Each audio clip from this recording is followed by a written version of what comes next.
Clever ways students cheat online proctored exams, quizzes, and MCQs. To date, students continue to craft ingenious ways to beat the systems meant to cover exam integrity. Most test takers use these 10 unique tricks to cheat in an online exam, whether proctored or non-proctored. We arrived at our conclusions following in-depth and broad research on the internet, focusing on universities and colleges' reports and scholarly papers. We also joined student forums where they shared these crafty ways they use to cheat in online exams. Here are our findings. Impersonation.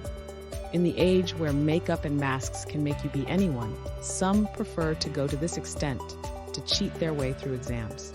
Students who look alike might take an online proctored exam, and they will never be detected. This has happened with twins or lookalikes, at least from the confessions we have read online.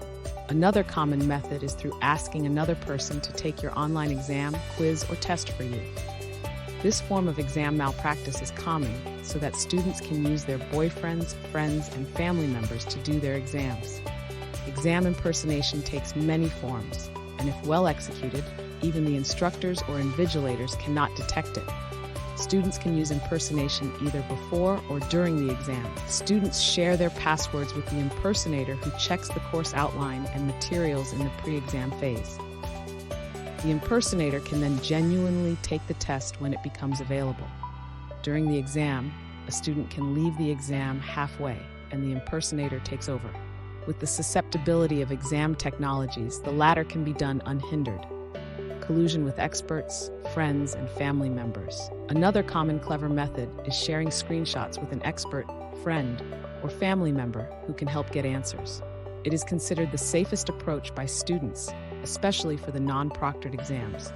Hiring an expert in a given field does not cost too much nowadays. However, these ghost exam takers require you to provide the necessary course materials for them to study beforehand. Then, during the quiz, test, or online exam, you can send them the test questions and give you answers that you can feed on the online exam panels, such as Zoom.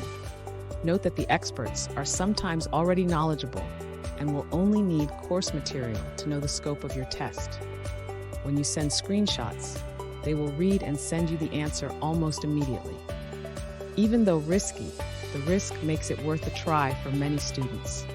To a larger extent, when a student is desperate enough, the experts can have the login details and either advise on how to study for the exam or take the test.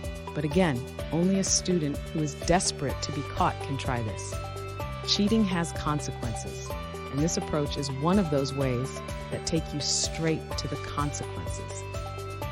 In what is referred to as abetting cheating, students opt to discuss the answers of an upcoming exam with an expert or friend.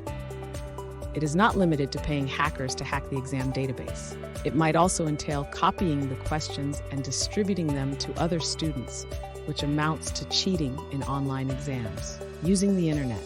Categorized as an on-screen exam, cheating and using the internet to beat an online proctored exam is common practice. They often switch from the real exam screens and navigate websites and search engines to get answers.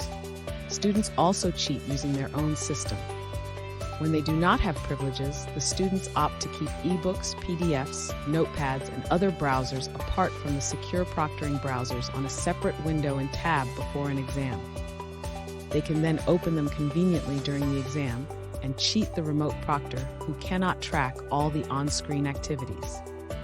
And when they have navigation privileges, as some institutions allow access to specific third-party apps/software and safe list websites, students use this to their advantage and cheat in online exams. For example, students might browse for answers on the internet through unauthorized websites and files, especially for open book exams. To do so, they log into unauthorized websites during the exam and find the best solutions from websites such as Chegg, Course Hero, or Just Answer. Plan test disruption or excuses. Among the myriads of crafty ways students use to cheat in online exams includes the use of disruptions or excuses. For example, students might decide to trick the system or proctor by purposely logging out of an exam. To do so, the students can blame it on a power disruption, poor internet, unintentional unplugging of their device, or any other frivolous excuse they might think of. Students have cheated their ways through this approach as long as they can justify the glitches. It is a subtle and noticeable tactic to beat an online proctored or non-proctored exam. Electronic devices. The advancement in computing technology and the Internet of Things, IoT, further complicates the online exams cheating process. According to Proctortrack, students use electronic gadgets such as spy glasses, micro earpieces, small Bluetooth devices, Google Glasses, and unique calculators and wristwatches to cheat their way through online exams. In addition, Bluetooth collar devices and micro earbuds have always been used in cheating during online exams. However, sneaking such devices into an exam room remains a significant burden for whoever chooses to use this strategy, thanks to the advancement in scanning systems.